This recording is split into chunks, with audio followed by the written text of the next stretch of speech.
No, seriously, I'm just kidding. Hi, my name is Rick Robinson. I am the general manager of KLRNradio.com. We are probably the largest independent podcast network that you've never heard of. We have a little bit of everything, and by that, what I mean to tell you is we have news, pop culture, special events, entertainment, true crime, mental health shows, drama productions, and pretty much everything in between. So if you're looking for a new podcast home to grab a little bit of everything that you love all in one place, come check us out. You can find us on X under @KLRNradio. You can find us on our Rumble and our YouTube channels under the same names. You can also find us at KLRNradio.com and pretty much every podcast catcher known to man. So again, feel free to come check us out anytime you like at KLRNradio.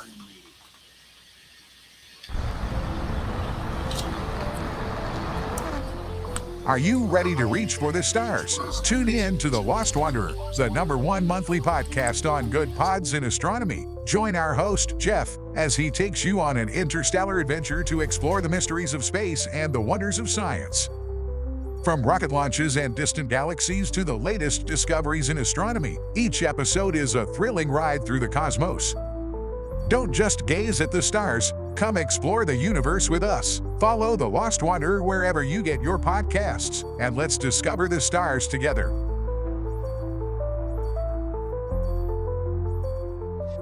Designer Jeff Lewis is back with Hollywood House Lift. I'm excited to be working with new clients. I'm not getting rid of that. I hope I never see you both again. Yeah. An all-new season. Those have to go. That has to go. From oh, wow, It's been an actual nightmare. to oh, wow. This is such an upgrade. With celebrities like Josh Duhamel, Christina Ricci, and Gina Rodriguez. Dazzle me, Jeff. It looks like Chuck E. Cheese. Stream an all-new season of Hollywood House Lift with Jeff Lewis, now streaming on Freevee.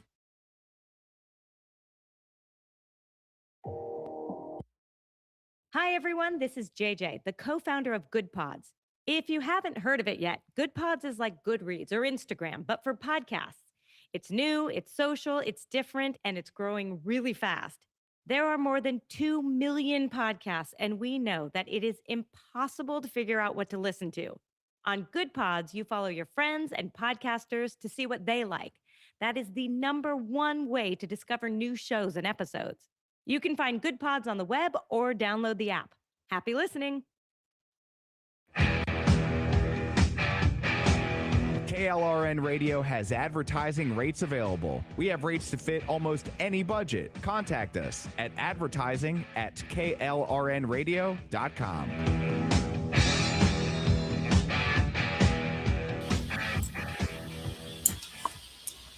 The following program contains coarse language and adult themes. Listener discretion is advised.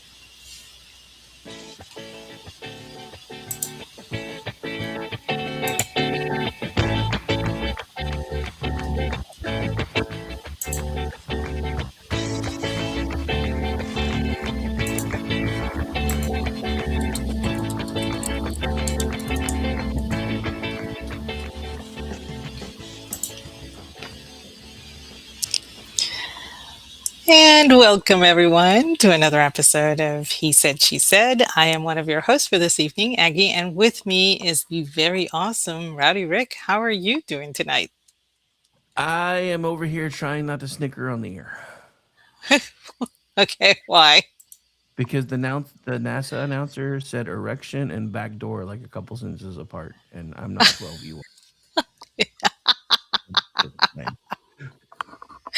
That's right. Today we are blessed to have our astronauts back. They did a perfect splashdown, and I think we're still waiting to get them out of the capsule. Is that correct? Yeah, they're in communication with NASA, so we know everybody's okay. The capsule is upright in stable in condition 1. All crew members are reporting green, but for some reason the comms between the astronauts and the master diver who's supposed to be recovering them are non-functional, so NASA's trying to work out a patch. So, because there are things they have to do before they can pop the can and let the master divers start pulling them out of the capsule. And right. So yeah, but anyway, so I'm sitting here and I'm getting ready for the show and I'm listening, and NASA announcer sounds completely serious. And he's like, now we're just waiting for the erection of what they call the front porch. And then a few sentences later, because at this point I'm trying not to snicker because dude said erection sounding like Walter Cronkite. And then a couple sentences later, well, since we can't seem to make communication, they're working on some backdoor action to make that happen. And I'm like, okay, you're doing this on purpose. You're doing this on purpose. But yeah, so that was my afternoon. I've been hanging out watching NASA coverage. Oh, I bet it was fun to watch. I mean, unfortunately, I was out and about running errands and everything. I was trying to keep abreast of, oh, look at me, abreast of what was going on through, Oh through my. X. But I'm running on like 3 hours of sleep. I had a bout of insomnia last night, so I'm kind of I'm at that point where I'm so tired that I could possibly start hallucinating.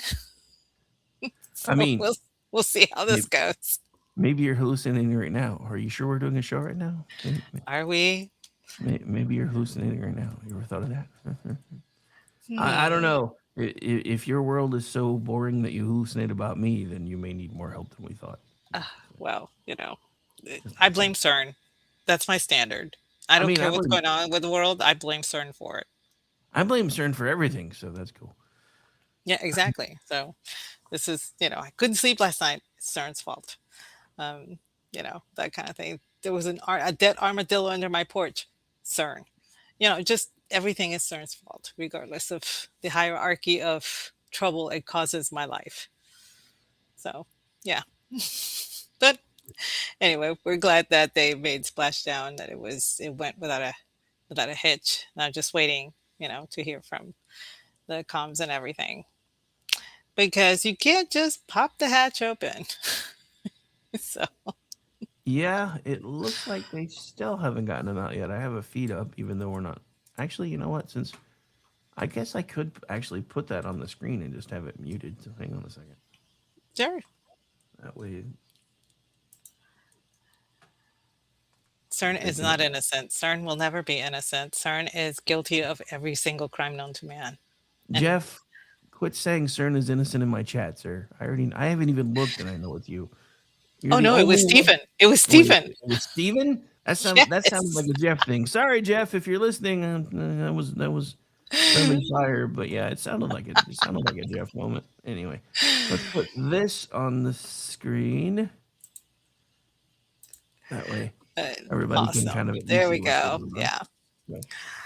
So, while we're So talking, so we can kind of keep abreast of things. See what I did there? yeah, so I do have one of the things that I did today was I had to run to Lowe's and get some gardening stuff because I had a raised herb garden. I had I had found the perfect box, and I had constructed a stand for it and everything, and it was on the side of the house.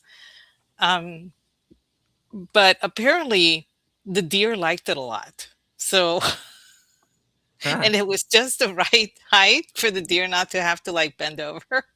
So it was perfect. They just did away with their.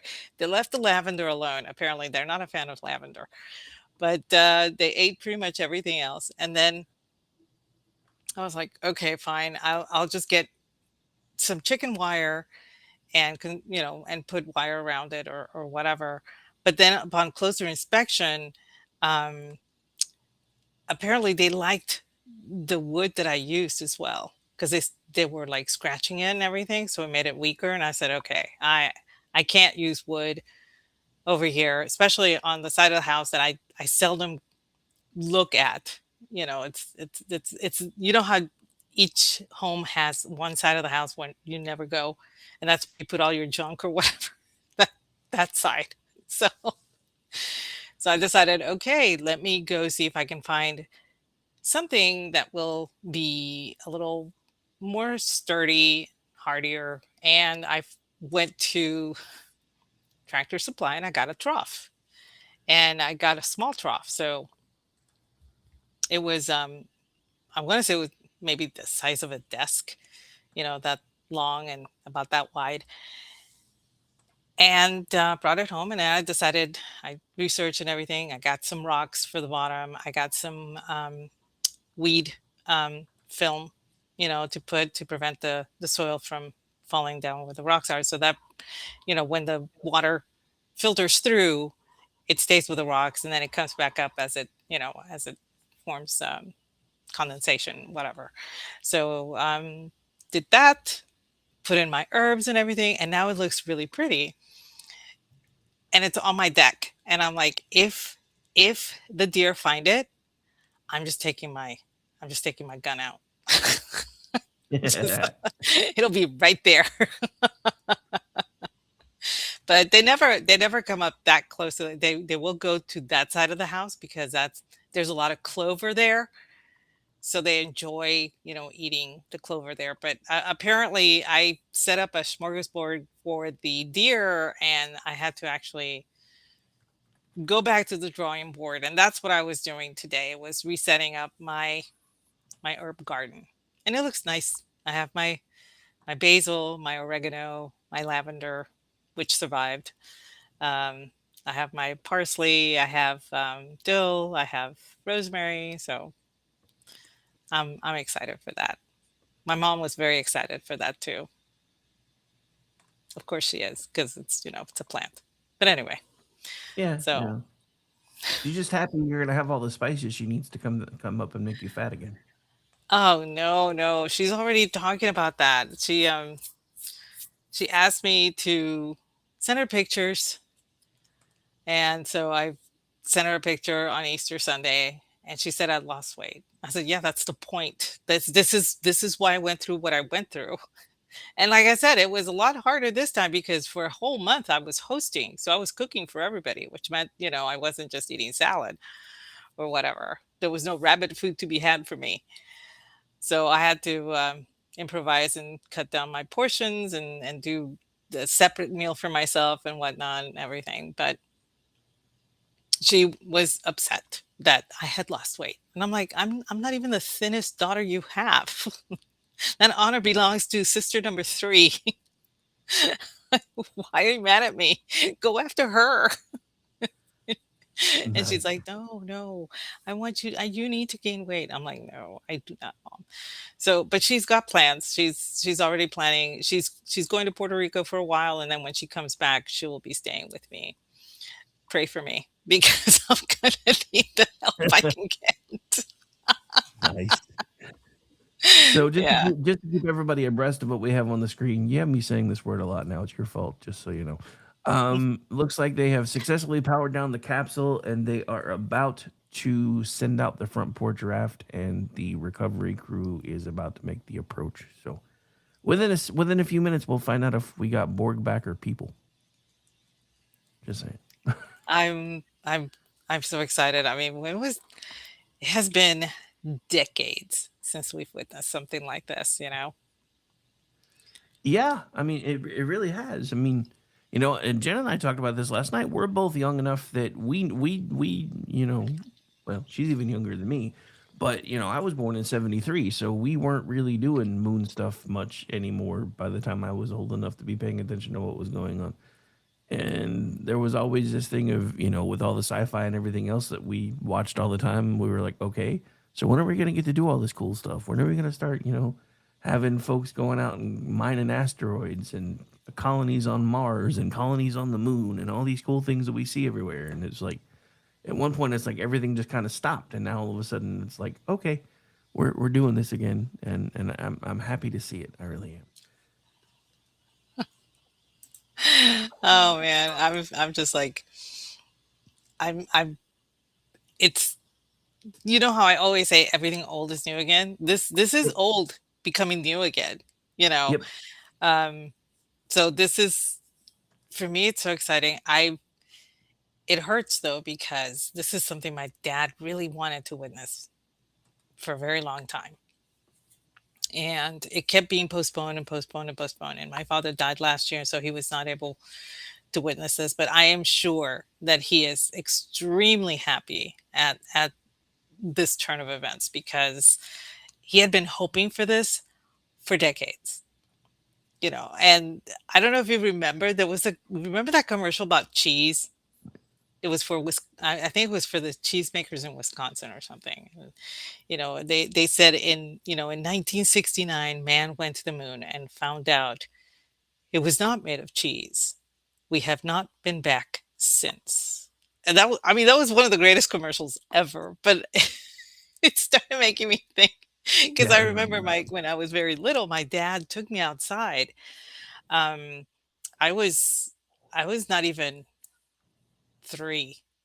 I was maybe 2.5 when we landed on the moon.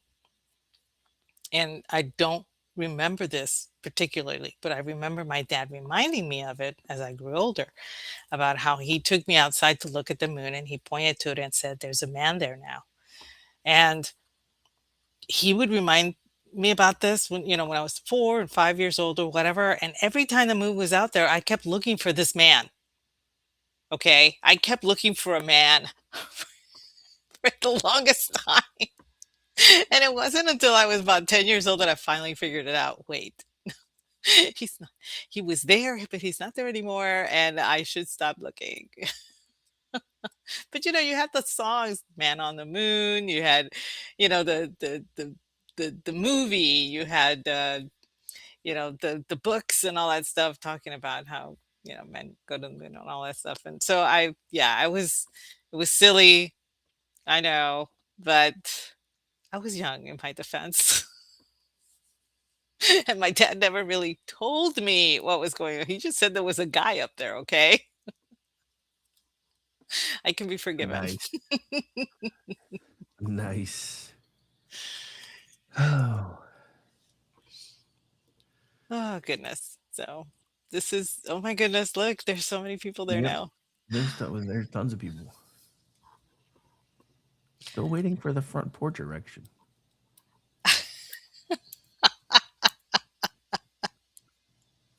I'm just saying. They said Uh, it, not me. yeah, They it's said not they're going true. to erect the front porch, so I'm still waiting for the front porch erection. Oh man. It's not my fault, man. It's not my fault. Anyway, well, while this is still going on. Yeah, so one of the you sent me a message asking what to talk about tonight, and this just popped into my head because I was lamenting the fact that I had watched Golden Girls the night before, and I still lament the fact that Betty White died so close to her 100th birthday. She didn't quite make it to Yeah, 100, right? that was sad. And we always said she must be protected at all costs, and that's something that we say about several celebrities every so often. And there are a few that we're like, oh, we must protect her or we must protect him at all costs.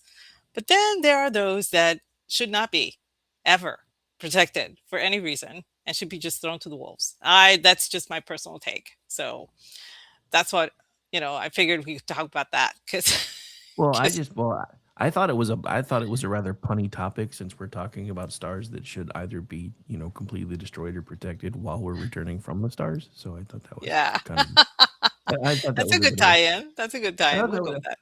I thought that was kind of a bit of a punny thing, which was like, you know what? We're talking about battling for the stars basically, so I can put this on the screen at the same time. It's okay. Plus that way anybody who's hanging out with us can still see what's going on. So, but yeah, I don't really have much of a list to think of because honestly, a lot of the folks that I would normally want to protect they're not alive anymore anyway. There are a couple that I was able to think of, but so I'm curious to see how much overlap we're gonna have. Yeah, I So didn't really make a list, but it was amazing to me how many more there are on the should not be protected than there are on the protected side. well, that's because the good ones are an endangered species, especially in Hollywood. I mean, that's just kind of a Yes. thing anymore. But Yes, they are. but So yeah. So anyway, who wants to go first? you can go first. Okay, so in the needs to be protected at all costs, and he's young enough that hopefully we'll get to do it for a while. My first one, and these are in no particular order, is Keanu Reeves. Oh, Because, dude, yeah, definitely on my list too. from Yes. everything I know about Keanu Reeves and the few people that I know that have worked in the industry, he is probably one of the most down to earth Hollywood guys ever. And I just find that really awesome when people get to the point where they're doing what they love, making really good money from it, getting really well known, and they don't let it change them because that is rare. So he's definitely on my gotta be protected list. No, he's Plus, a I've not ever really seen a bad movie for him. Even the ones that are cheesy, I still enjoy. I think there's only one movie I didn't like that he was in, and that was Knock Knock. I didn't like that movie at all. I don't think I've seen that one. So maybe that's Um, why I have movies of his that I don't know about any bad ones because I don't think I've seen that one. But no, anyway, I really did not like that one. It does not end well, and I just, I really, mm. But outside of that, yes. And one of my favorite films, it was a total sleeper. Most people don't even know about it. It's A Walk in the Clouds. And it is one of the most beautifully filmed movies that came out. I want to say it came out in mid 90s or so. Um, Deborah Messing, I think that was her first movie role, was in it. Anthony Quinn plays the patriarch. Giancarlo Giannini. There were a lot of people in it, and it's it takes place in a vineyard. It's a love story, obviously, but it's a very honorable love story, and it shows the way that the old is trying to progress to the new stuff, and this takes place after World War II. So it's very period. Of course, I fell in love with all of the clothing and everything that was in it. It was great. But a lot of people don't know about that movie, and it is one of my favorites. I will literally go out of my way to watch this movie over and over and over again. I can sing every single song in Spanish that they have in that movie. I can sing.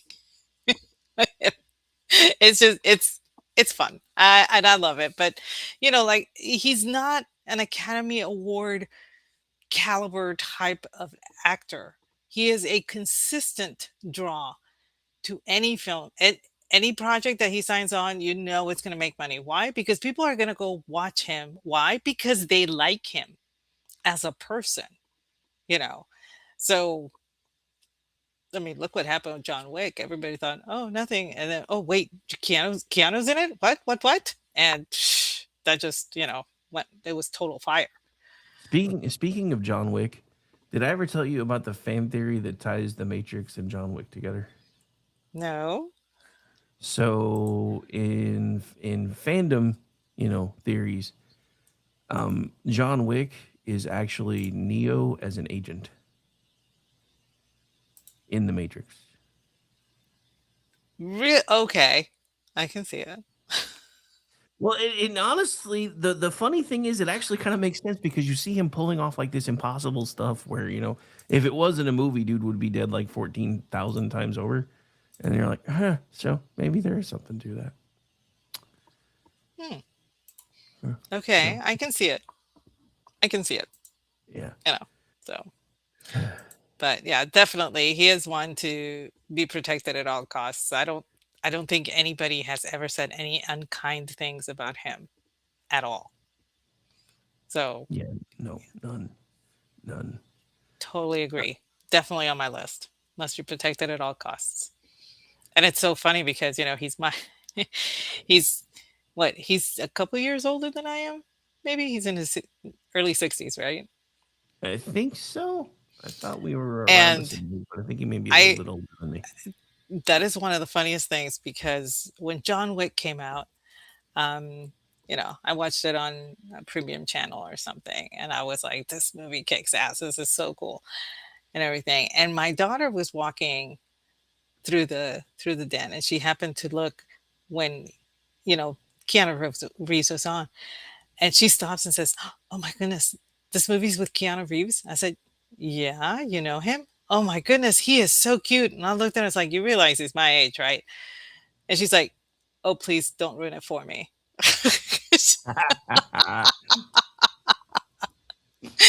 I was like, "It's okay, honey. It's okay. You can crush on Keanu Reeves. He looks way younger than what he really is, so don't worry about it." So she didn't feel too bad at the It's time, but at the time she's probably like, "Please don't ruin it for me." probably a good thing that your daughter's not as much of a smart ass as I am, because I wouldn't have missed a beat. I'd be like, that's all right. He can call me daddy. No. Oh no, my goodness, no. I can call him daddy. I guess I should say that backwards. I can call him daddy. But yeah, I'm doing it. Oh boy, oh Anyway, boy, boy, that would have been bad. So, but yeah, but totally agree with Keanu Reeves, but he must be protected at all costs. Do you have, and on the flip side, do you have one that you would not protect? on the flip, so this one's interesting for me because this one, as a kid, would have been somebody that I would have put in the first category of must protect at all cost, and now I wouldn't piss on them if they were on fire, and that would be Mark Hamill. So Okay, yeah, totally. All right. yeah, I get it. he's actually been on both sides of my list because as a kid, I looked up to him. I thought he was awesome as Luke Skywalker. I've seen him in a couple other things that he's done, and then I got to know him as I got older. And it's one of those things where that old axiom, never meet your heroes. Well, the funny thing about Yes. social media is they bring them to your front porch, so now you get to meet them whether you want to or not. And you're like, ah, fick. Correct. Correct. So, well, I guess on that same level, one of mine that must be protected at all costs, and I'm sure he's on your list too, it's William Shatner. Oh yeah, oh yeah. Totally, totally. I mean, Gotta it's gotta protect the shat because he's the shit. yes, yes. I saw his brand commercial just the other day, and I was just like, "Oh my goodness, this guy is he's so great." And it's funny because you and I are both old enough to remember when his career started going, you know, kind of leveling down.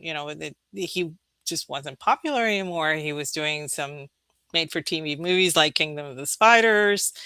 Um, yeah, that that was a fun flick. I'm not gonna lie, that one was actually pretty funny.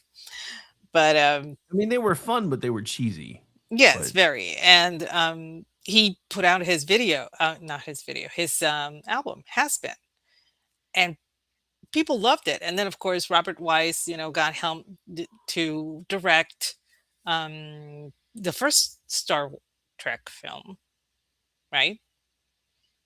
I think it was Robert Weiss that wait, kind of brought him back into the whole Star Trek universe. And after that, he was on the ascendance, I suppose. But it was pretty rough in the 70s for him until the Star Trek, the motion picture. And one of the things that he had a lot of trouble with was making fun of himself. I think he didn't like it because he felt he was a serious actor, and he was. But then when he started embracing it, that's when his career started to really take off. I I think that might be an age thing though too, because I used to hate, you know, I have a very self-deprecating sense of humor now, and I didn't used to. I think part of it just becomes, at some point you just realize you don't really give a shit what anybody thinks anymore, and you're just gonna chill. And I think he's been there for a while, and I think part of it was because, what happened with Star Trek, because it basically he was able to revive it. It got 3 seasons. They thought they were going to get at least 5. They didn't, and then the movies came back, and so that kind of reasserted him with a little bit of popularity. And the next thing you know, which I find really interesting, dude had more time as a campy ass TV cop than he did as William Shatner or as Captain Kirk on the little screen. Because yes, T.J. he Hooker, did. which is arguably one of the worst cop shows of the early '80s, had 6 seasons. 6. Yes, How is but that even possible? what's her name? Heather, whatever her name is, was in Yeah, it. that was one Adrian of the reasons. Smed, Adrian uh, Zemet was in it. I know. Zemed was in it. So There were people that people were tuning in to see, but I'm just like, everybody talks about how cheesy he was during Star Trek. He he had the same talking style on that show too, and it didn't work for me as well. I've actually been rewatching it lately because it's on one of the apps that I have, and I'm like, you know what? I'll just turn it on while I'm sleeping. But the funny thing is, things that I never noticed about that show when I was a kid, like to avoid any type of getting slammed for using actual police departments. It's supposed to be set in LA, but it's LA County Police Department, which is not a thing as far as I know, because all their patches say LCPD, and yeah, that's not a thing. I think, So well, there were a lot of TV shows did something similar, like Farscape.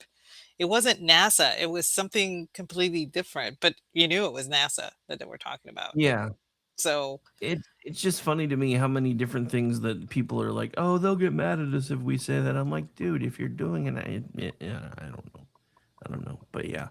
But yeah, and it's funny because I actually looked it up because I was like, well, maybe it's some other little town in California or something that I've never heard of. LA So I County. googled, so I googled it and I was like, no, it's actually supposed to be set in LAPD, but to avoid any lawsuit issues or anything else, they actually set it in basically a fictitious version of LA, and they're the LA County Police Department. I'm like, that's not how any of this is supposed to work. But whatever. That's not the way it works. A county police department is literally the sheriff's office, isn't it? Usually, yes, which is why I thought it was funny. But Okay. So I guess on the flip side of that, if I had to, hmm, I would have to say not not to save George Takei. I'm I'm good with oh that. my. I know. I That's harsh, but No, he's earned it. He's a dick. he did. He did. I do not apologize for it. I said what I said. I stand by what I said. I will die on that hill. Okay. Yeah, I mean, he's another one that as a kid I would have had him on the other side of the list. But as I got Y- older, yeah, The thing is, he's put I himself in the watch, other one. the episodes that he was in for Twilight Zone. I watched him in, he had, I want to say two or three episodes on Murder She Wrote. And this was a man that actually,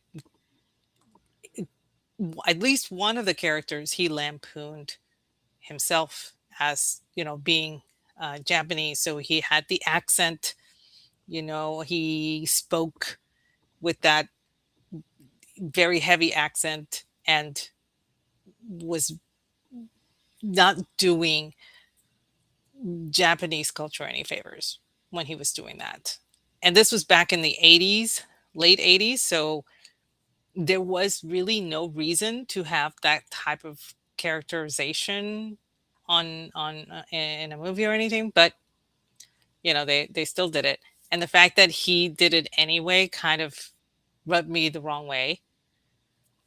But then again, this was back when we didn't take any offense over anything, and now everybody does, especially Yeah. him, and he's the one that did it. So whatever. But yeah, that would be Well, the that's one like I would pick. well, that's like who was it? Fucking Peter Dinklage that was like, yeah, no, you can't, you shouldn't bring in short people to play dwarves. That's rude, dude. That's the only reason Yeah, anybody he knows. closed the door after he, walked That's through the, it. I'm like, that's the it only pulled reason the anybody knows who you are. You crawled through the fucking dwarf door and then shut it, bastard. that was that was egregious because I'm sure you remember. What was the name of the movie? Was it Over the Rainbow or Under the Rainbow? I think it was Under the Rainbow with Carrie I think it was Fisher. under. Yeah, with Carrie Fisher, about the having to cast so many little people for the Wizard of Oz. And it was, and if y'all have not seen that movie, it's actually really, really cool. But this is something that Hollywood has always had on reserve. There is always a need for certain types, certain stereotypes, certain types of people, and that's why you go to the casting director. They will have all of these files and photographs of people that will fit that particular persona. And all of that has gone to hell lately because now people are saying, well, you can't portray a trans unless you're trans. And I'm like, well, wait, it's acting. you know, they went after one of one of the people I want to protect at all costs because he portrayed somebody who was large and he was not as large.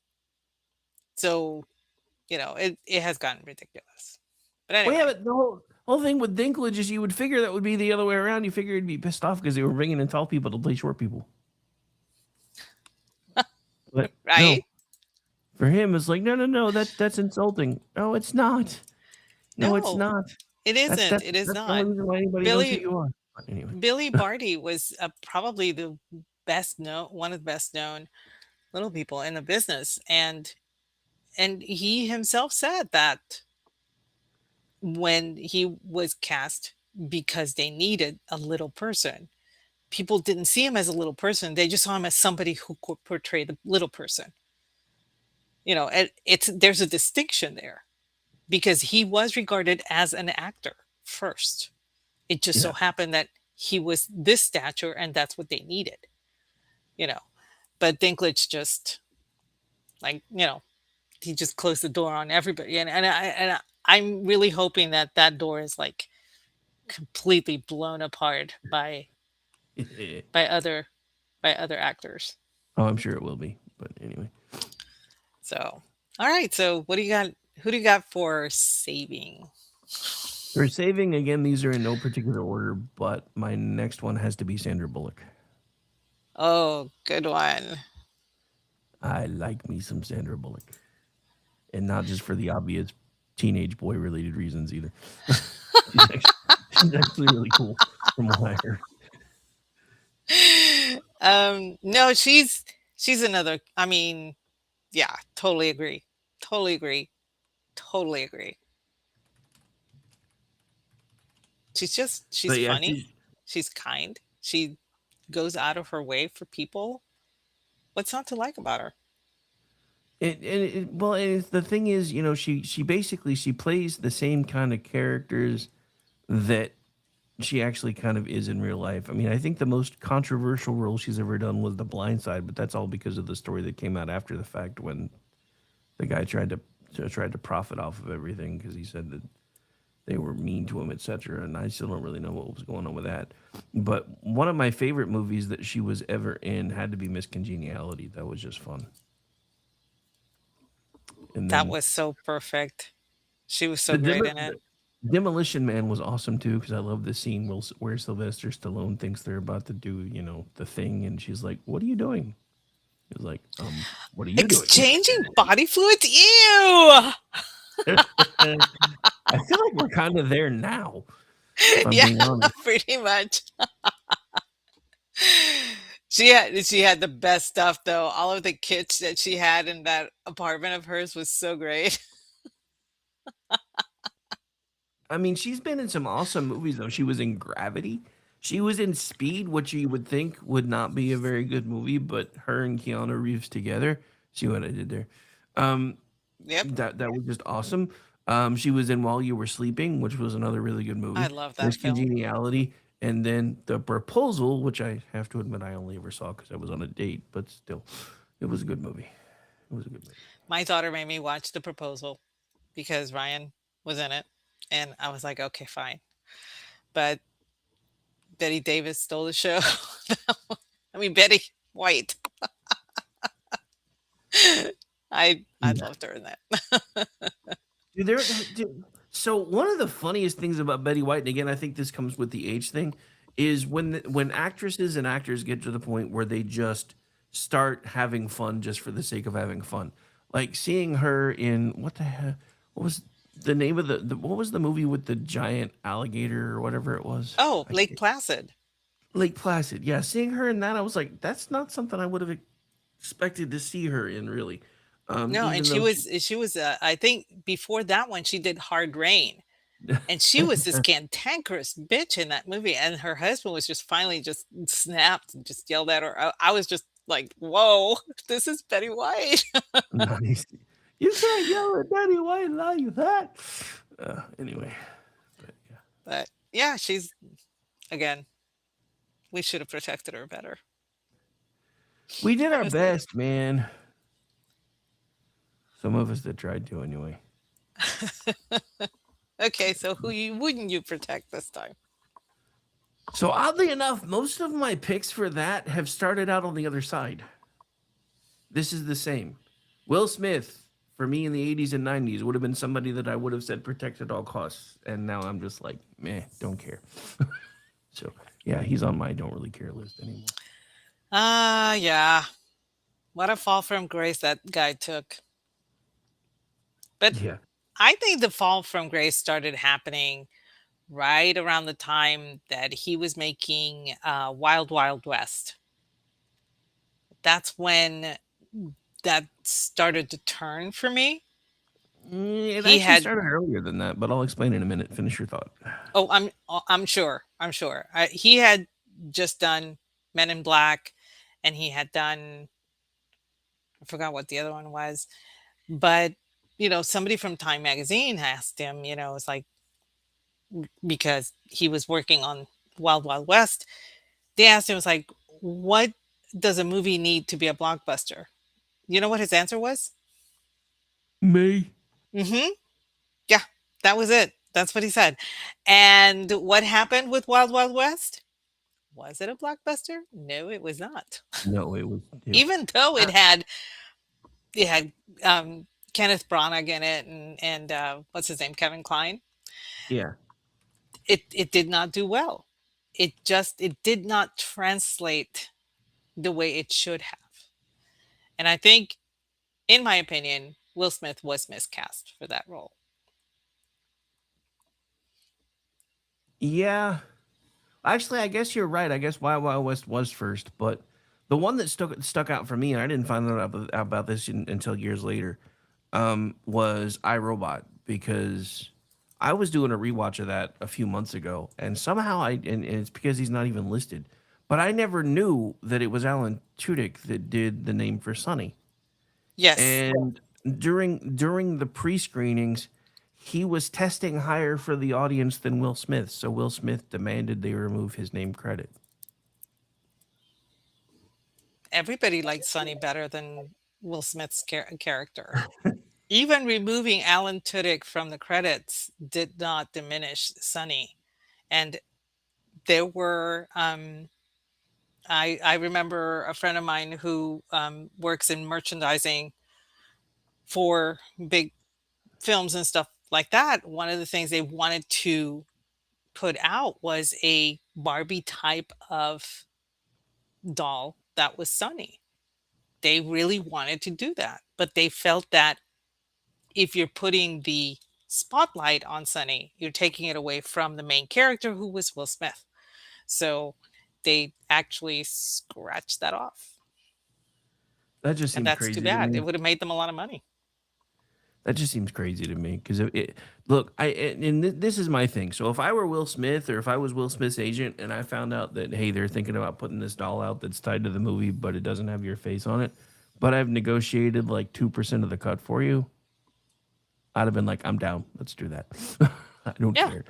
It's Yeah. it's making me money. My name's still in there. Everybody knows who I am. I'm good with that. But yeah, it just astounded me because, like I said, that was something that I didn't even recognize. Like, because the only thing I ever really remember seeing Alan Tudyk in before Resident Alien was Firefly, and I didn't realize it was because for the longest time he was like prolifically doing voiceover work, and he Oh, was in yes. so many things that I watched with my kids, and I never realized it was him until I was looking through stuff a few months ago, and I'm like, wait, he was in that? He was in that too? He was in that too? Oh, yes. Holy crap! Oh, yes. Like, Oh, and like, don't forget, he was actually in a film with Sandra Bullock, 28 Days. you're right. 28 days. I forgot about Mhm. that. Yes, Oh yeah. I mean, he's done. Who can forget A Knight's Tale? Oh my word, he was so adorable in there. He had red hair, and I was in love with this guy. Yeah, Aggie has a thing for redheads. So I think Same. Tudyk is just I think my ex might have killed that for me, but same. Same. same. No, Tudyk as an actor, he is fantastic. As a voice actor, he's incredible. He has so many voices. And somebody compared him to, almost being like Mel Blanc. And he said, I am nowhere near that league, but he enjoys making these voices so much. And this is something that voice actors will tell you. You're actually acting in that booth. You're not sitting down just saying these words. You're acting the whole thing out as you're saying these things. And that actually improves the quality, the tone, the delivery, and all that stuff. Which is why when sometimes you're looking at the making of and whatever, and you see the actor, and actually they're doing stuff in the booth. That's part of the voice as well. That it's kind of a necessity. And sometimes watching Alan Tudyk doing this, it's more entertaining than actually watching the movie itself. Oh, Nice. and don't forget Tucker and Dale versus Evil. Ooh, I did forget about that one. Oh no, that was primo. And of course he was he did a cameo in I'm one not Daredevil. The one with Ryan Reynolds. Oh, I know it. Shit. Deadpool. Deadpool 2. Deadpool. I don't know why I couldn't think of that, but yeah, wasn't it? I think it was the second one. You're right. Yeah, it was the second one, and he's at the truck, and Cable steals the truck. So yeah, that was him. I mean, he does, and he will do these. He will do these random cameos, not And at first, when he first started doing them, most people would not catch on. Now people are just looking for them because they know that. Oh, they heard he's got a cameo. Oh, we got to look for him, and sometimes that takes away from the film because you're so busy looking for Alan Well, Tudyk.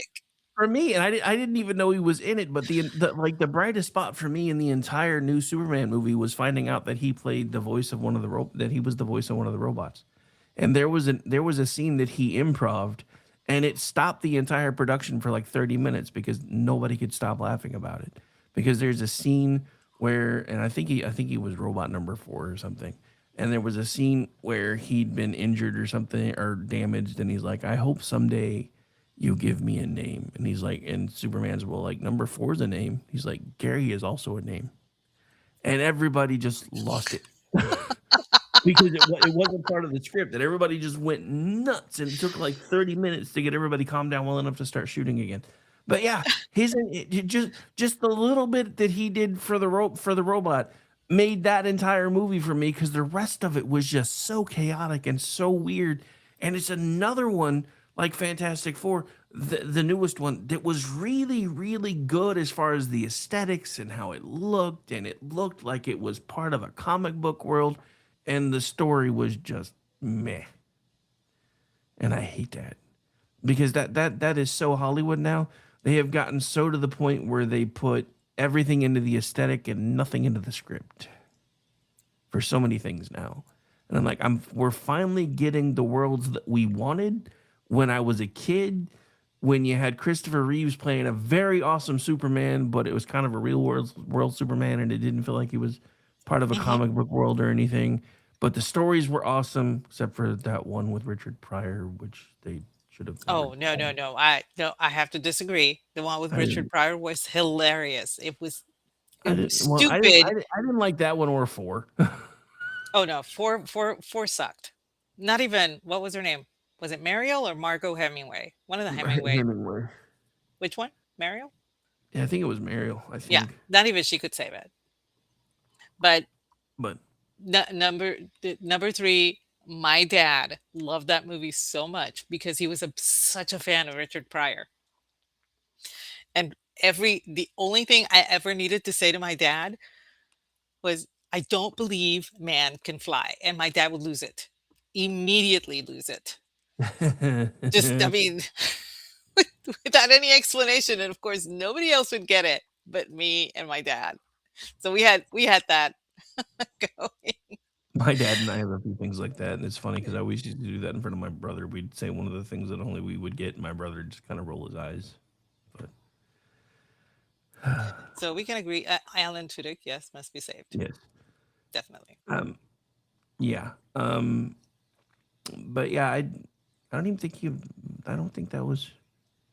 Yeah. Somehow we got on a Tudyk thing when I was talking about Will Smith. So, but yeah, he is on my list of to be saved. So that works too. Yeah, no, because he was Sonny, the robot, and Yeah. Will had him removed from the, and it was weird because we're watching iRobot, and my daughter is walking by, and again, she doesn't watch anything with us unless it's something that she wants to watch, and she'll pull me in.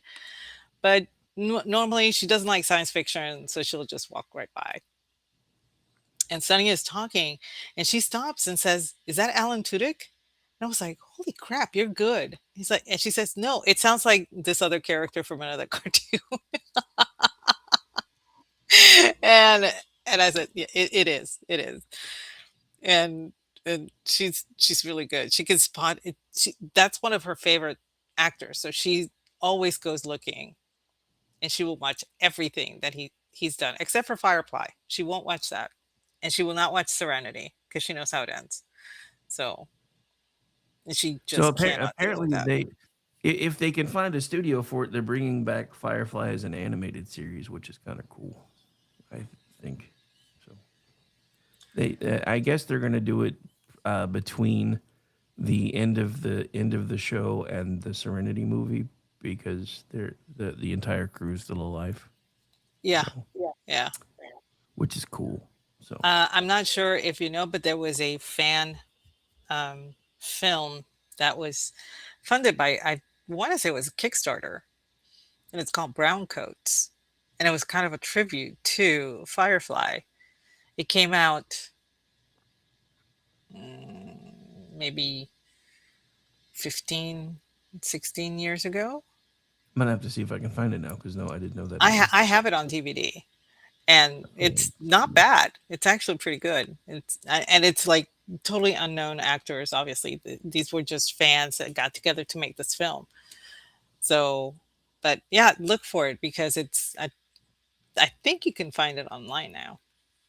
Oh, you probably can. It- That's like yeah. today. I found something by accident that was absolutely amazing. There's a guy that has a YouTube channel. He's called I think it's just the Star Wars guy, but he's doing a bunch of fan fiction shorts that basically get rid of 7, 8, and 9 by opening episode 10 as if Luke was only dreaming, and he wakes up next to Mara Jade and explains all the stuff that should have been explained in the movie that would have the movies which would have made all the weird things like Ray almost instantly knowing how to use the Force almost understandable because the whole backstory that he's tying in. You remember when Luke got his hand cut off? Yeah. Apparently, the Emperor kept it, and Mara's father is actually a clone of Luke. Wow. Okay. Or not Mara's father, but the Ray's father is actually a clone of Luke. And when Ray's father figured out what the Emperor wanted to do with Ray, that's when he ran off to the desert planet, yada yada yada. But yeah, I was just like, and there's so many things. Like if you've ever read the book for like episode 7, the book is so much better. Like there's all this The explanation book that is explains always all the better. weird crap with Snoke and everything else. And I'm just like, if this stuff would have been in the movie, people probably would have understood it a lot more. But yeah, I'm just like, dude, if somebody would actually put the funding into making episode 10 where Luke wakes up and it's all a dream, that would be amazing. That would be amazing. Dude. Yes, MD. The we were spacemen was probably one of the Once We greatest Were podcasts ever. Spacemen is a Yeah, really good podcast. and, Yeah. and I say that as somebody that does one almost daily. So Okay. So let's see. I guess it's my turn. yeah, it's your turn. So on my list of must protect at all costs, and I am sure that the entirety of the internet is with me on this one, Dolly Parton. See, she was on my list too. So there we go. But yeah, Yes. definitely. So see, simpatico. She must be protected at all costs. This is a woman that has done so much for her community. She established that wonderful charity where you sign up your kid, and the kid will receive a book a month until the age of 5, so that when they start reading, they have a complete library. Actually, it's until their sixth birthday. They Sixth actually birthday? get the, they actually get them all the way through age 5 because Gracie was on that for the longest time, and it just stopped a few months ago. It's an amazing thing that she started. She has done so much for literacy, and this is a woman. I don't even know what her politics are. Honest to God, I really don't. I do know that her faith is strong, and she echoes it in everything that she does. I admire her for that. I had to go get her cookbook, y'all. I went out and got her cookbook. I don't even know if I'm going to be doing any of the recipe. I just had to have it. I had to have it because it was pink and she was on it and it was just cute and adorable and she was holding cake. I had to have that cookbook. So this is, for me, she must be protected at all costs. She is somebody that brings joy to everybody. Um she brings faith to everybody. She accepts people for what they are, what they contribute, and helps. Yeah, and when those people are contrary to what she feels is a good way of living, she will actually help them get back on that path. She's amazing. I remember somebody asked her, "Why didn't you have children?" And she said, "I had to make a choice. I had to make a choice. I My career was starting, my husband was my manager and all that stuff, and I had to make a choice. But you know what? I am the best aunt that my nephews and nieces have. I get to enjoy those children and I get to enjoy everybody else's children. And so I don't feel like I'm missing anything." She had a beautiful response to having made that choice, because somebody was actually trying to put pressure on her to say, well, kids weren't for me. But that wasn't the answer. It wasn't that. It was that she made that choice and then found that she could enjoy other people's children and be there for those children. And so she wasn't missing out. And I can actually admire that. I mean, they were trying to get a gotcha moment from her and completely failed, in my opinion. Yeah, but So yeah, that for me, she is definitely somebody that must be protected at all costs. one of teenage me's favorite things. Hmm. Dolly Parton dressed as a hooker in the best little whorehouse in Texas. Teenage me loved that. Just saying. Oh my word! I was not allowed to go watch that movie when it came out, so I didn't actually watch it until I was closer to about 25, 26. By then, I was living I was living in Houston, and there was a character named Marvin Zindler. Marvin Zindler, Eyewitness News. Okay, and he was notorious for, consumer. He was a consumer advocate, all that stuff. The Don DeLuise character in Best Little Whorehouse in Texas is based on Marvin Zindler, because Marvin Zindler was the one that outed that cat house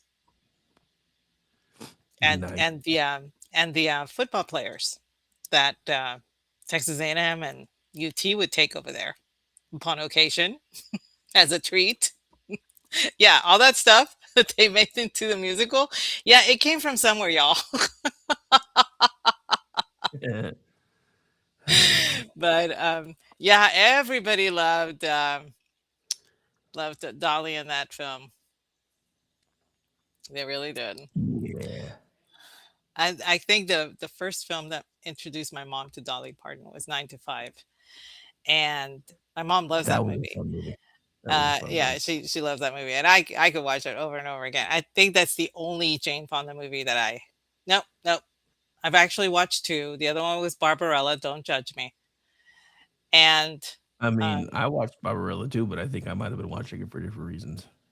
well, I didn't know what was going on. I didn't know what was going on. I was too young. It came on HBO, and I thought, oh, it's science fiction. Cool.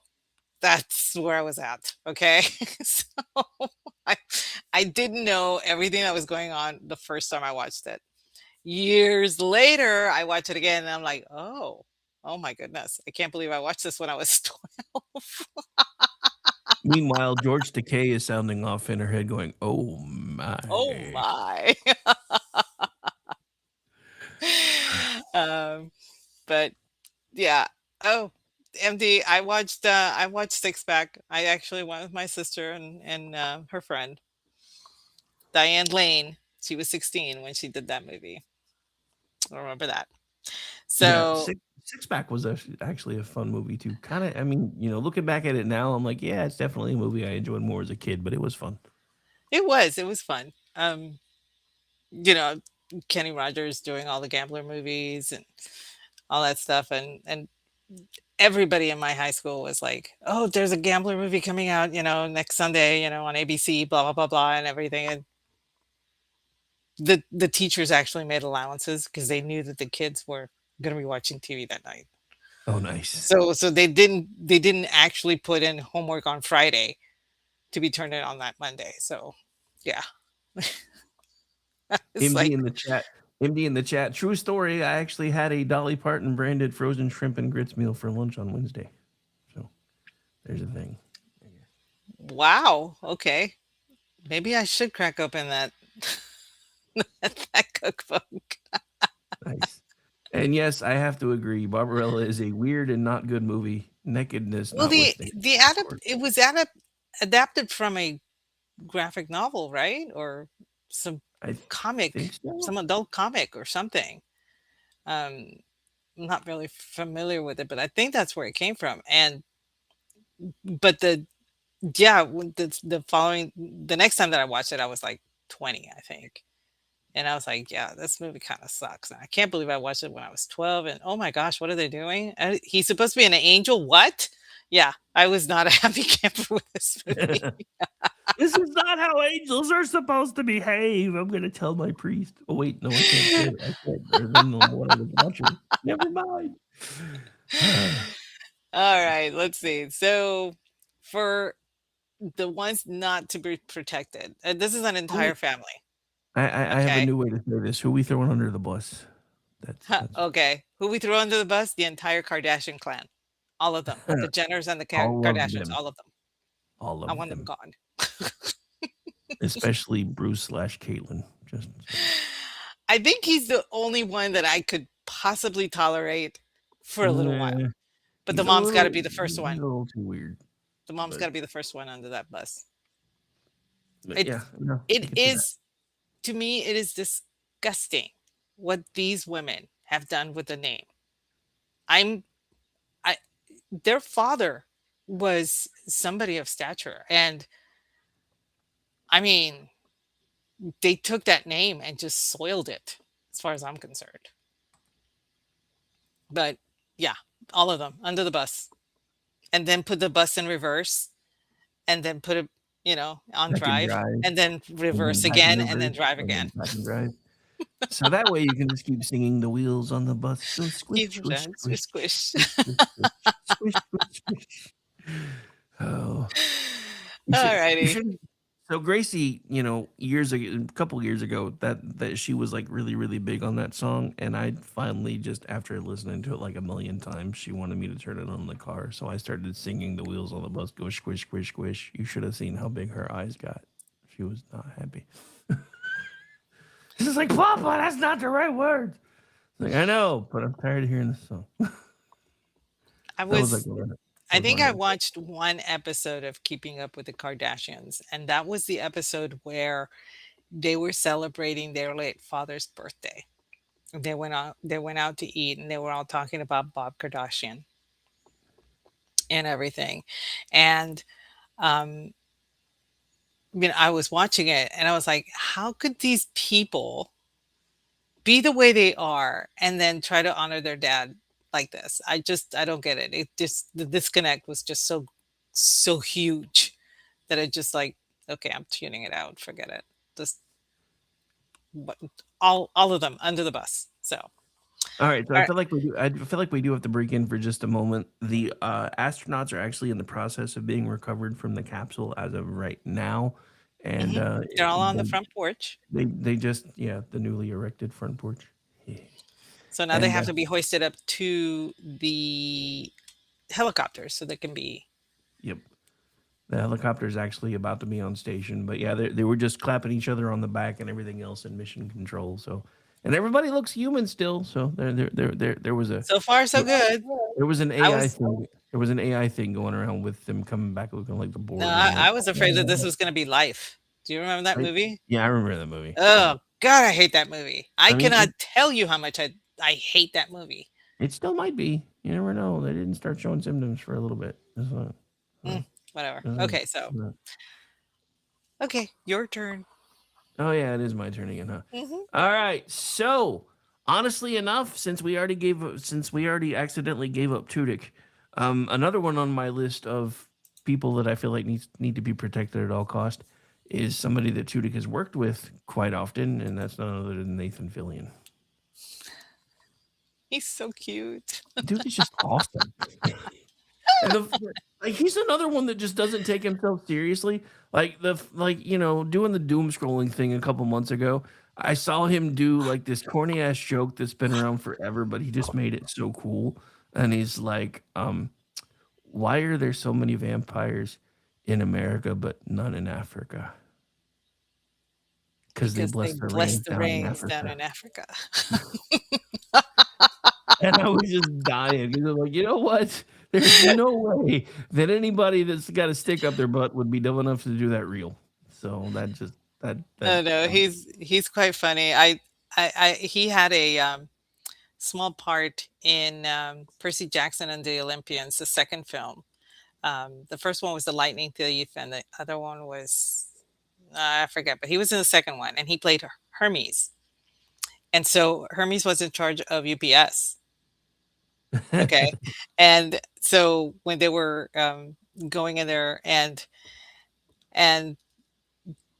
all of this stuff is moving through to be shipped and packaged or whatever, and he sees a thermos of his favorite TV show. Of course, canceled after only one season. Firefly. He just sighs, and puts it back. And I'm like, oh my gosh, this is so cute. It was. I think it was the first one, not the second one. The funny thing is, he finds a way to work that kind of stuff in. Like, there's even been a couple times they've done kind of side-eye jokes about that on The Rookie. Like, there was an episode where actually Tudyk was on The Rookie with him, and they managed to work it in there too. And I thought that was just funny. And then, my favorite thing that he's done recently outside of The Rookie was for like a season. He played an alien talking squid in Resident Alien. That was yeah, fun. That was fun. Oh man. Yeah, definitely needs to be protected. Mhm. But yeah, in my throwing under the bus category, again, somebody that kind of started off on the other side of the list because one of the first movie roles that I ever remember seeing him in that I absolutely loved was when he played Jack Ryan in The Hunt for Red October. And it turns out he's just a dick. And that's none other than Alec Baldwin. Alec. And he is still, even with everyone that has ever played that character, as far as I'm concerned, he's the best Jack Ryan ever. And I still can't stand him as a person, though. Yeah, I know. I'm there too. I'm a big fan of the Shadow serials. My dad he used to tell me stories about the serials that he would catch when he and my grandmother would go to San Juan for the day, and that one was one of his favorites.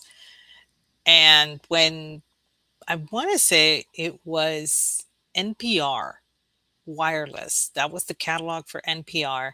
They actually had all of them in cassette, the entire serial for the Shadow. I bought it for my dad for Father's Day. Yeah, Father's Day. And he took it with him to Puerto Rico.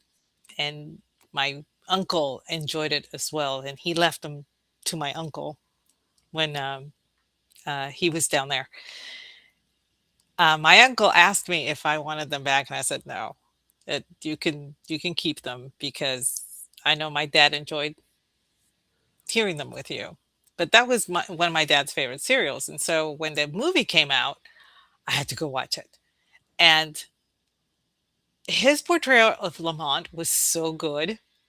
It was so he was just so smooth and everything. And not gonna lie, Penelope Ann Miller and everything that she was wearing in that film was absolutely stunning.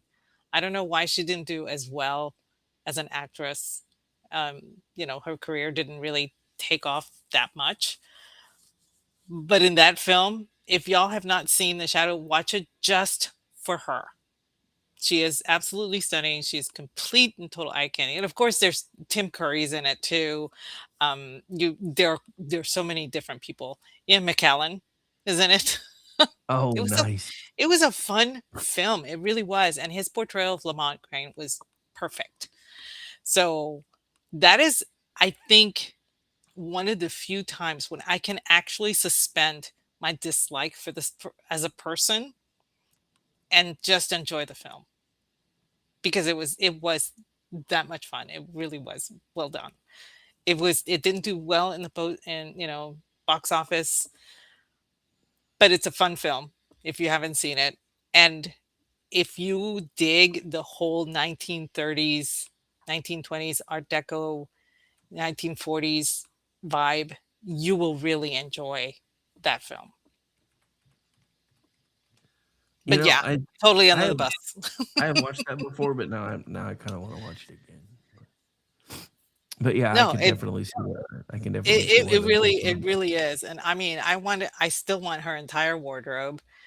I'm still trying to figure out how it was that she wore this particular dress without it falling off of her because it was just completely backless and just barely hung on the very tips of her shoulders. But I mean, I'm telling you, just watch it for her and watch it for Tim Curry, and you'll have a lot of fun.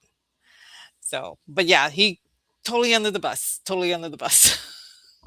Nice. Uh, Alrighty. So I guess for me, um, protected at all costs. I have a tie for this one, but I don't know. We might have time for both, so I'll just do one. Brendan Fraser. He must be protected at all costs. yeah, he's a good one. He's a good one. Especially knowing some of his backstory the way that they Yeah, do. yeah. He, I remember when School Ties came out. That movie it was more of a sleeper. You know, um, most people didn't go to see it at the theaters, but then it got very a popular wave when it came out on video and everything. But that was a really good film. Highly recommend. And of course, he did the Mummy films. I think he's coming back for the next one. And he did George of the Jungle. He did several movies in the 80s that were and 90s that were kind of questionable, but they were fun. They were a lot of fun. And I think was Dudley Do Right one of them? I think he was in that one. I think he did that one too. I think So one of my favorite younger ones that he was ever in was Encino Man. I love them. Encino Man. Encino Man was fantastic. And of course, I had to go watch it because I was an anthropology major, right? So I went to it and we had a ball. It was great. For some reason, some people don't like Polly Shore. Some people really do. I thought it was a great film, regardless, because of the chemistry between the two of them. It was really good. So yeah, Blast from the Past was an excellent film. Airheads, I think he did as well. Um, all of these films he has, and then he did um, Gods and Monsters, also with Ian McKellen, about the life of James Whale, the director. And he really wanted to do that film because it was so well written, and he wanted to do something that was well written and people would not forget. And sure enough, it won an Academy Award for Best Screenplay, I believe, that year. And his, his role was not as big, obviously, as Ian McKellen's role, but it was, for him doing that movie, it was like he wanted to expand his acting chops, so to speak, and everything. And the fact that he took time off to actually have a family and do all these things, and now he's back. Everybody is just beyond thrilled that he's back, and his kids, they're all grown and they're like, our dad is back, that kind of thing. So yes, I definitely want to protect this guy. Yeah. Definitely want to protect this guy. On the under the bus one, this may be an unpopular take, but Stanley Tucci. I can kind of see that. I'm sorry. He has tried to make a brand of himself, and I just don't like it. I don't like it. This is something that we discussed on toxic masculinity, that I tried doing the Negroni, his Negroni, and it was awful. And I'm like, why are you doing this? The Negroni is an ISO. Okay. There are certain cocktails that are ISOs. There's a standard recipe for this particular cocktail that makes it definitive. Okay. That's an ISO. And so the Negroni is one. So he decides to, it starts with a gin and everything. And I'm like, what are you doing? And he says, well, I add gin because I like it. And I'm like, so it's not a Negroni. Why not call it something else? But he went viral with that Negroni thing, and then he went viral with this thing, and now he's in search of something, I don't know, food, and he believes that he is this master chef and everything. And I'm like, no, you're not. You're just trying to make a brand for yourself. You're trying to be a brand, and you have not done anything to earn being a brand at all whatsoever. So yeah, under the bus. You go under the bus. Speaking of George of the Jungle, one of the astronauts right now kind of gave me that vibe because they're being hoisted back up to the helicopter, and all Oh I can think yes. of is George of the Jungle. Watch out for that tree. So going back to Fillion for just a second, because this was a great point that MD made. One of my favorite Firefly references that he's ever done from another show was Castle. He comes out dressed as Mal, and his daughter looks at him like, "Weren't you just wearing that like a couple years ago? You want to do it? You want to do that again already?" I was like, "Oh, Oh, that that's was awesome. that was good. That was good." But yeah, so that was fun. All right, so for this one, I'm going to do things a little bit different. I'm going to see if you can figure out who my protect at all cost is, based on a couple of different quotes. And I'm going to start with what I hope is going to be a harder one first, and it's not very long either. But where's my super suit?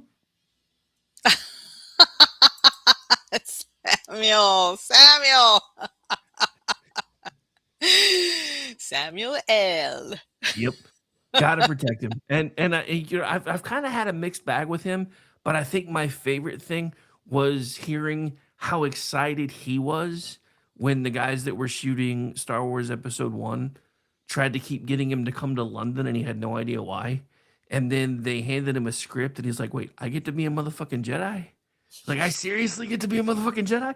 And from that point, it's just like, seeing him, He was a you kid. know, he was a kid again, and it changed my entire outlook for him. So that was just something that has always stuck with me, because I know that's exactly how I would have behaved if somebody would have come to me and said, "Hey, we want you in the next Star Trek movie, or we want you in the next Star Wars movie." I would have been flipping out just like he was, and it was just so cool to see. But yeah, that's another one why he's one of my gotta be protected at all costs. And again, have no clue what his politics are. Don't really care. He's not really family friendly most of the time. Like, one of my other all time favorite lines: "English, motherfucker, do you Do you speak it?" speak it? But I yeah, cannot tell you how often I have used that. same, same. But yeah, and then my definitely okay with throwing them under the bus, even though she's been in a lot of things that I've liked, but I've never really liked her in any of them. Would be Amber Heard. Oh gosh, yes. I don't I, like I, her. I would I would have a special bus just for her. She gets the Just for tour her. bus. Yes. She gets She gets she the tour gets bus the omnibus. She gets something.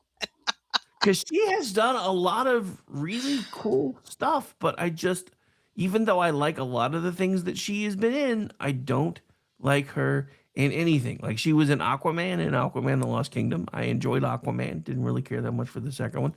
Yeah, Justice League, which was yeah, and then Zack Snyder's version of the Justice Ghost League. um what's his She name? was in Pineapple Express. That was another one that I really really liked. It didn't really Ghost care about Rider. her being in it. Ghost Rider. Was Yeah. she in Ghost Rider? No, it wasn't Ghost Rider. It was Drive Angry.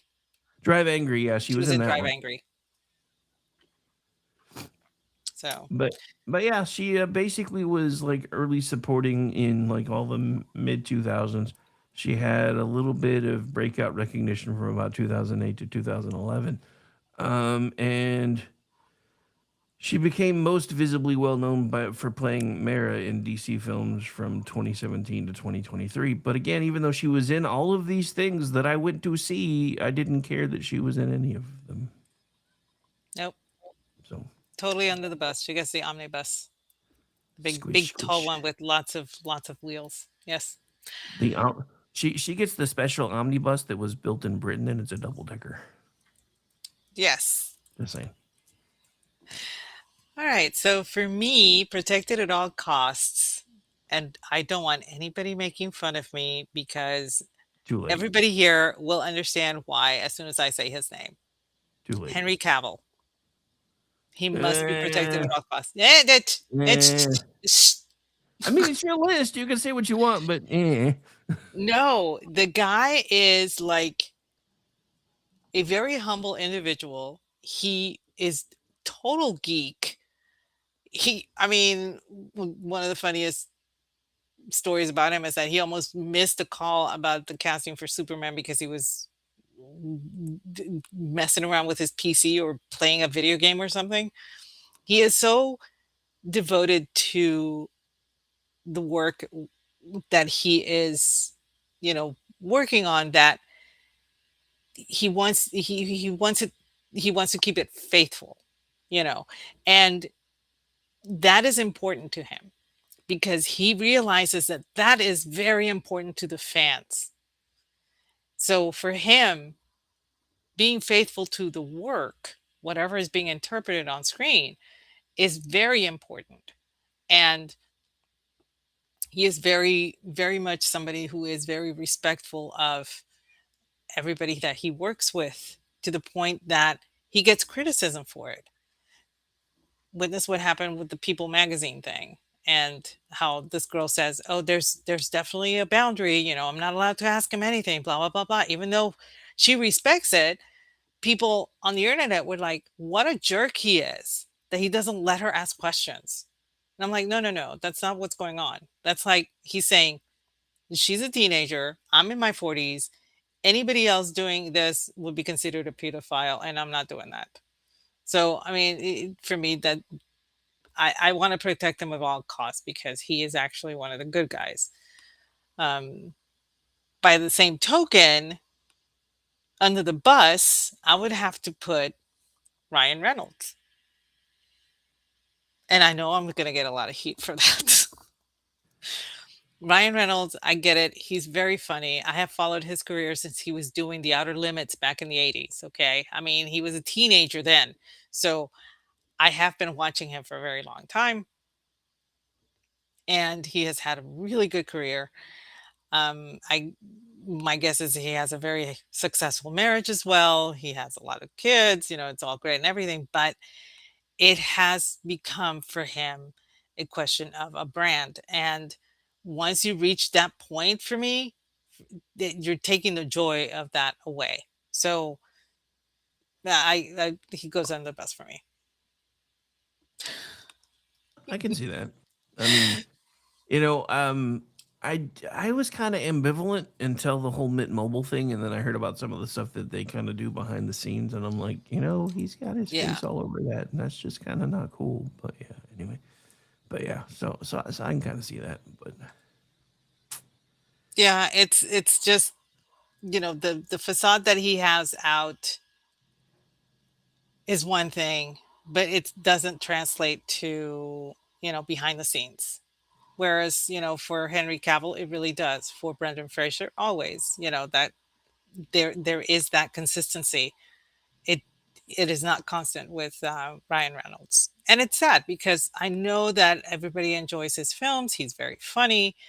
Um, he can be a really good serious actor, but I just, and yes, I still enjoy his films. Don't get me wrong. It's just that I don't go out of my way for him. I don't think that he is the type of person that I would want my kids to emulate, in his private life. So that kind of thing. So anyway, no, all like I right. said, I can see that.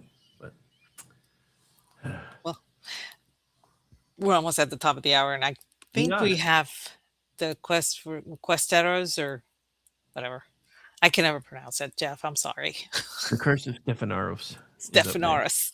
Or as I call it, the Curse of Snuffleupagus, which happens every Sunday on Meet the Press. Okay. Anyway, well, I guess we better wind up. So, Rick, why don't you tell us where we can find you? Don't look for me; it's a trap. Oh, it is not. You won't be able to find me tomorrow because I'm off, but I'll be back Sunday night with Kingdom and Country at 10 p.m. Eastern, and then because BZ has launched a new paranormal show, I think we're going to do a crossover Sunday night at 11. So I think I'm going to go hang out over there, and I'm going to see if I can get anybody else that hangs out on Jux to see if they want to come with me. And then Monday night back with America Off the Rails. For everything else, just check the schedule because I'm all over the place and I'm always working somewhere. You can find me at RowdyRick73 on X and Facebook and YouTube.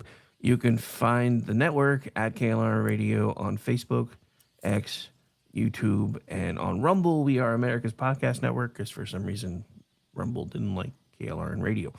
And other than that, I contribute to Twitchy.com, MisfitsPolitics.com, LoftusParty.com, and I produce the Loftus Party podcast, which drops on Tuesdays. But that's pretty much it for now. I think there may be Misfits Mischief coming up next, too. So you might get to do little Curse of Stephanoros along with that. I don't really know for sure because I know Jen said maybe. So I guess we'll see. But where can folks find you, ma'am? What do you got for us? At Aggie the Barkeep. This Monday, Jeff and I will be reviewing our book from last week on Spirited Books at 8:30 p.m. Eastern. Then the Cocktail Lounge on Tuesday at 8:30 p.m. Eastern as well. That's Aggie time with Brad Slager. And Wednesday, you can find me guest and on Inquiry at 7 p.m. Eastern. And Friday, again, back here again. He said, she said, with you at 8:30 p.m. Eastern. Wow. Okay. I'm done. Are you sure? I think so. Your list is getting about as long as mine and Amish's. Just saying. Good night, everybody. Enjoy the rest of your Friday, folks. Thanks for hanging out with us. Curse of Stephanoros coming up next. Will team leader or do you get the rest of the party killed tonight? Got to tune in to find out. Bye, guys.